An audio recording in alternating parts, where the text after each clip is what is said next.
ಕರ್ನಾಟಕದ ಮೂಲೆ ಮೂಲೆಯಲ್ಲಿ ಹಬ್ಬಿದ್ಯಾ ಉಗ್ರರ ಜಾಲ. ಕಲಬುರಗಿ ಆಯ್ತು, ಜಿಗಣಿ ಆಯ್ತು, ಈಗ ದೊಡ್ಡಬಳ್ಳಾಪುರದಲ್ಲಿ ಪೊಲೀಸರು ರಣಬೇಟೆಯಾಡಿದ್ದಾರೆ. ಪಾಕ್ನ ಐಎಸ್ಐ ಏಜೆಂಟ್ ಜೊತೆ ಸಂಪರ್ಕದಲ್ಲಿದ್ದವನನ್ನ ವಶಕ್ಕೆ ಪಡೆದಿದ್ದಾರೆ. ದೊಡ್ಡಬಳ್ಳಾಪುರ ಪೊಲೀಸರು ಸೈಯದ್ ಅಬೂಬಕರ್ ಅನ್ನುವಂಥ ವ್ಯಕ್ತಿಯನ್ನು ವಶಕ್ಕೆ ಪಡೆದು ವಿಚಾರಣೆ ನಡೆಸ್ತಾ ಇದ್ದಾರೆ. ಈತ ಪಾಕ್ ಐಎಸ್ಐ ಏಜೆಂಟ್ ಜೊತೆ ಸಂಪರ್ಕದಲ್ಲಿದ್ದ ಅಂತ ಹೇಳಲಾಗ್ತಾ ಇದೆ. ಇಂಟೆಲಿಜೆನ್ಸ್ ಬ್ಯೂರೋದ ಅಧಿಕಾರಿಗಳು ಖಚಿತ ಮಾಹಿತಿಯನ್ನು ಕೊಟ್ಟಿದ್ದು, ಆ ಮಾಹಿತಿಯ ಮೇರೆಗೆ ದೊಡ್ಡಬಳ್ಳಾಪುರ ಪೊಲೀಸರು ಈ ಸೈಯದ್ ಅಬೂಬಕರ್ ಅನ್ನುವಂತಹ ವ್ಯಕ್ತಿಯನ್ನು ವಶಕ್ಕೆ ಪಡೆದು ವಿಚಾರಣೆ ನಡೆಸ್ತಾ ಇದ್ದಾರೆ. ಈಗ ಅನುಮಾನ ಮೂಡ್ತಾ ಇರತಕ್ಕಂಥದ್ದು, ಕರ್ನಾಟಕದ ಮೂಲೆ ಮೂಲೆಯಲ್ಲೂ ಕೂಡ ಈ ಉಗ್ರರ ಜಾಲ ಹಬ್ಬಿದ್ಯಾ. ಅನೇಕ ಕಡೆಗಳಲ್ಲಿ, ಮಂಗಳೂರು ಇರ್ಬೋದು, ಹುಬ್ಬಳ್ಳಿ, ಜಿಗಣಿ, ಹೀಗೆ ಅನೇಕ ಕಡೆಗಳಲ್ಲಿ ಈ ರೀತಿ ಪಾಕ್ ನಂಟಿನ ಅಥವಾ ಐಎಸ್ಐ ನಂಟಿನ ವ್ಯಕ್ತಿಗಳು ಕಂಡು ಬಂದಿದ್ದಾರೆ ಅನ್ನುವಂತಹ ಶಂಕೆ ವ್ಯಕ್ತವಾಗಿದೆ. ಹಾಗಾಗಿ ಈ ಕರ್ನಾಟಕದಾದ್ಯಂತ ಇಂಥ ಉಗ್ರರ ಜಾಲ ಹರಡಿದೆಯಾ ಅನ್ನುವಂತಹ ಅನುಮಾನ ಮೂಡ್ತಾ ಇದೆ. ಪಾಕ್ ಉಗ್ರ ಶೆಹಜಾದ್ ಭಟ್ಟಿ ಜೊತೆ ಈ ಅಬೂಬಕರ್ ಲಿಂಕ್ ಅಲ್ಲಿದ್ದ ಅಂತ ಹೇಳಲಾಗ್ತಾ ಇದೆ. ದೊಡ್ಡಬಳ್ಳಾಪುರದ ಇಸ್ಲಾಂಪುರ ನಿವಾಸಿ ಈತ ಸೈಯದ್ ಅಬೂಬಕರ್. ಆತ ಶೆಹಜಾದ್ ಭಟ್ಟಿ ಅನ್ನುವಂತಹ ಪಾಕ್ ಉಗ್ರನ ಜೊತೆ ಆತನ ಇನ್ಸ್ಟಾಗ್ರಾಮ್ ಅಕೌಂಟ್ ಮುಖಾಂತರ ಲಿಂಕ್ನಲ್ಲಿದ್ದ ಅಂತ ಹೇಳಲಾಗ್ತಾ ಇದೆ. ಜೊತೆಗೆ ಆತನ ಜೊತೆ ಕಮ್ಯುನಿಕೇಷನ್ ನಡೆಸ್ತಾ ಇದ್ದ, ಮಾತುಕತೆ ನಡೆಸ್ತಾ ಇದ್ದ ಇನ್ಸ್ಟಾಗ್ರಾಮ್ ಮೂಲಕ ಅಂತ ಹೇಳಲಾಗ್ತಾ ಇದೆ. ಆ ಇನ್ಸ್ಟಾಗ್ರಾಮ್ ಅಕೌಂಟ್ನ ಹೆಸರು ಕೂಡ ನೋಡಿ, ಹಮ್ಮಾದ್ ಮೆಮ್ ಅನ್ನುವಂಥ ಒಂದು ಹೆಸರು. ಅದರ ಅಕೌಂಟ್ನಲ್ಲಿ ಇವರಿಬ್ಬರು ಸಂವಹನ ನಡೆಸ್ತಾ ಇದ್ರು. ಕಳೆದ 2 ವರ್ಷಗಳಿಂದ ನಿರಂತರವಾಗಿ ಈ ಪಾಕ್ ಉಗ್ರನ ಜೊತೆ ಈ ಬಂಧಿತ ಆರೋಪಿ ಸಂಪರ್ಕದಲ್ಲಿದ್ದ ಅಂತ ಹೇಳಲಾಗ್ತಾ ಇದೆ.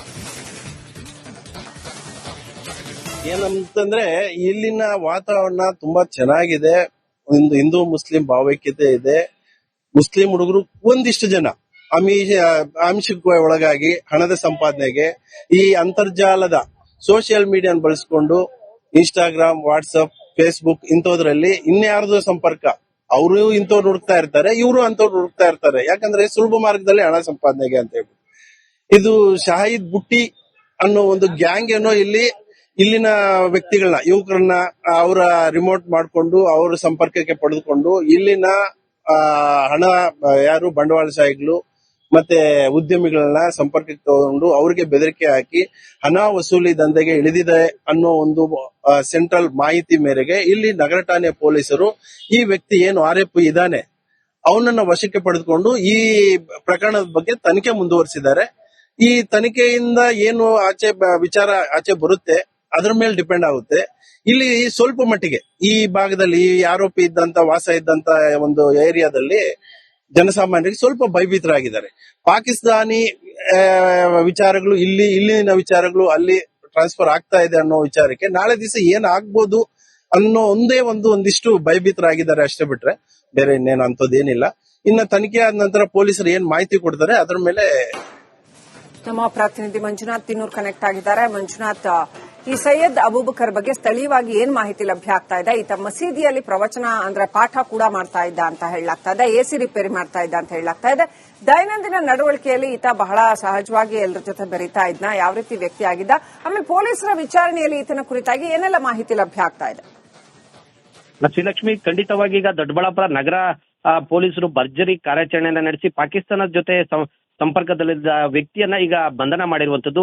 ಏನು ಕೌಂಟರ್ ಇಂಟೆಲಿಜೆನ್ಸಿ ಸೆಲ್ ಮತ್ತೆ ಸೆಂಟ್ರಲ್ ಐಬಿ ಅಧಿಕಾರಿಗಳ ಮಾಹಿತಿ ಮೇರೆಗೆ ಈ ಒಂದು ಕಾರ್ಯಾಚರಣೆ ನಡೆದಿರುವಂತದ್ದು. ಇದು ಪಾಕಿಸ್ತಾನ ಗ್ಯಾಂಗ್ಸ್ಟರ್ಗಳ ಜೊತೆ ಇದ್ದಂತಹ ಆ ಒಂದು ಇನ್ಸ್ಟಾಗ್ರಾಮ್ ಅಕೌಂಟ್ ಮೂಲಕ ಈತ ಆ ಒಂದು ಪಾಕಿಸ್ತಾನದ ಸಂಪರ್ಕದಲ್ಲಿದ್ದ. ಸುಮಾರು 2 ವರ್ಷಗಳಿಂದ ಕೂಡ ಈ ಒಂದು ಗ್ಯಾಂಗ್ಸ್ಟರ್ ಅಂದ್ರೆ ಪಾಕಿಸ್ತಾನದಲ್ಲಿ ಶಜಾದ್ ಬುಟ್ಟಿ ನೆಟ್ವರ್ಕ್ ಅಂತಕ್ಕಂತ ಒಂದು ಗ್ಯಾಂಗ್ಸ್ಟರ್ ಏನಿದೆ ಆ ಒಂದು ಇನ್ಸ್ಟಾಗ್ರಾಮ್ ಅಕೌಂಟ್ ನಲ್ಲಿ ಈತ ನಿರಂತರವಾಗಿ ಸಂಪರ್ಕದಲ್ಲಿರುವಂತದ್ದು. ಪ್ರಮುಖವಾಗಿ ಸ್ಥಳೀಯವಾಗಿ ಈತ ಬೇರೆ ಬೇರೆ ಅಂದ್ರೆ ಬೆಂಗಳೂರು ನಗರಕ್ಕೆ ಎಸಿ ರಿಪೇರಿ ಹಾಗೇನೆ ಬೆಂಗಳೂರಿನ ಮಸೀದಿಯೊಂದರಲ್ಲಿ ಒಂದು ಪಾಠ ಪ್ರವಚನ ಮಾಡಿಕೊಂಡು ಇದ್ದ ಅಂತಕ್ಕಂಥ ಮಾಹಿತಿ ಈಗ ಸ್ಥಳೀಯರಿಗೆ ಸಿಕ್ಕಿದೆ. ಆದ್ರೆ ಈಗ ಪೊಲೀಸರು ಹೇಳೋ ಪ್ರಕಾರ ಈತ ಗ್ಯಾಂಗ್ಸ್ಟರ್ ಅಂದ್ರೆ ಗಣ್ಯ ವ್ಯಕ್ತಿಗಳು, ದೊಡ್ಡ ದೊಡ್ಡ ಉದ್ಯಮಿಗಳಿಗೆ ಬೆದರಿಕೆ ಹಾಕಿ ಹಣ ವಸೂಲಿ ಮಾಡುವ ಒಂದು ಪಾಕಿಸ್ತಾನಿ ಗ್ಯಾಂಗ್ ಜೊತೆ ಈತ ನೆಟ್ವರ್ಕ್ ನಲ್ಲಿ ಇದ್ದಿದ್ದು ಈಗ ಬೆಳಕಿಗೆ ಬಂದಿದೆ. ಪ್ರಮುಖವಾಗಿ ಅಂದ್ರೆ ರಾಜ್ಯ ಅಥವಾ ದೇಶದಲ್ಲೂ ಕೂಡ ಈತನನ್ನ ಬಳಕೆ ಮಾಡಿಕೊಂಡು ಇಲ್ಲಿನ ಗಣ್ಯ ವ್ಯಕ್ತಿಗಳಿಗೆ ಏನಾದ್ರೂ ಬೆದರಿಕೆ ಮಾಡ್ಲಿಕ್ಕೆ ಈತನಿಗೆ ತರಬೇತಿ ನೀಡಲಾಗ್ತಾ ಇತ್ತಾ ಅನ್ನುವಂತಹ ಅನುಮಾನ ಈಗ ಪೊಲೀಸರಿಗೆ ಬರ್ತಾ ಇದೆ. ಜೊತೆಗೆ ಇನ್ಸ್ಟಾಗ್ರಾಮ್ ಅಕೌಂಟ್ ಮೂಲಕ ಸುಮಾರು 2 ವರ್ಷಗಳಿಂದನೂ ಕೂಡ ಆ ಪಾತಕಿಗಳ ಗ್ಯಾಂಗ್ ಅನ್ನ ಈತನು ಟಚ್ ಮಾಡಿದ್ದಾನೆ. ಜೊತೆಗೆ ಅವರು ಕೊಡುವಂತಹ ಅಂದ್ರೆ ಅವರು ಹೇಳುವಂತಹ ಎಲ್ಲಾ ಕೆಲಸಗಳನ್ನ ಮಾಡ್ಕೊಳ್ಳೋದಕ್ಕೆ ಕೇರಳ ಮತ್ತೆ ದೆಹಲಿಗೆ ಹೋಗಿ ತರಬೇತಿ ಕೂಡ ಮಾಡ್ಕೊಂಡ್ ಬಂದಿದ್ದಾನೆ ಅಂತಕ್ಕಂಥ ಮಾಹಿತಿ ಈಗ ಸದ್ಯಕ್ಕೆ ಸಿಕ್ಕಿದೆ. ಈಗ ಏನು ಇನ್ಸ್ಟಾಗ್ರಾಮ್ ಅಕೌಂಟ್ ಏನಿದೆ ಅದನ್ನ ಯಾರ್ಯಾರೆಲ್ಲ ಇಲ್ಲಿ ಸಂಪರ್ಕದಲ್ಲಿ ಇದ್ರು ಅನ್ನುವಂತಹ ನಿಟ್ಟಿನಲ್ಲಿ ಈಗ ಪೊಲೀಸರು ಕೂಡ ತನಿಖೆಯನ್ನ ಮುಂದುವರಿಸಿದ್ದಾರೆ. ಜೊತೆಗೆ ಆತನನ್ನ ಕೂಡ ಹೆಚ್ಚಿನ ವಿಚಾರಣೆಯನ್ನು ಕೂಡ ಮಾಡ್ತಾ ಇದ್ದಾರೆ ಶ್ರೀಲಕ್ಷ್ಮಿ. Thank you Manjunath ಡೀಟೇಲ್ಸ್ಗಾಗಿ.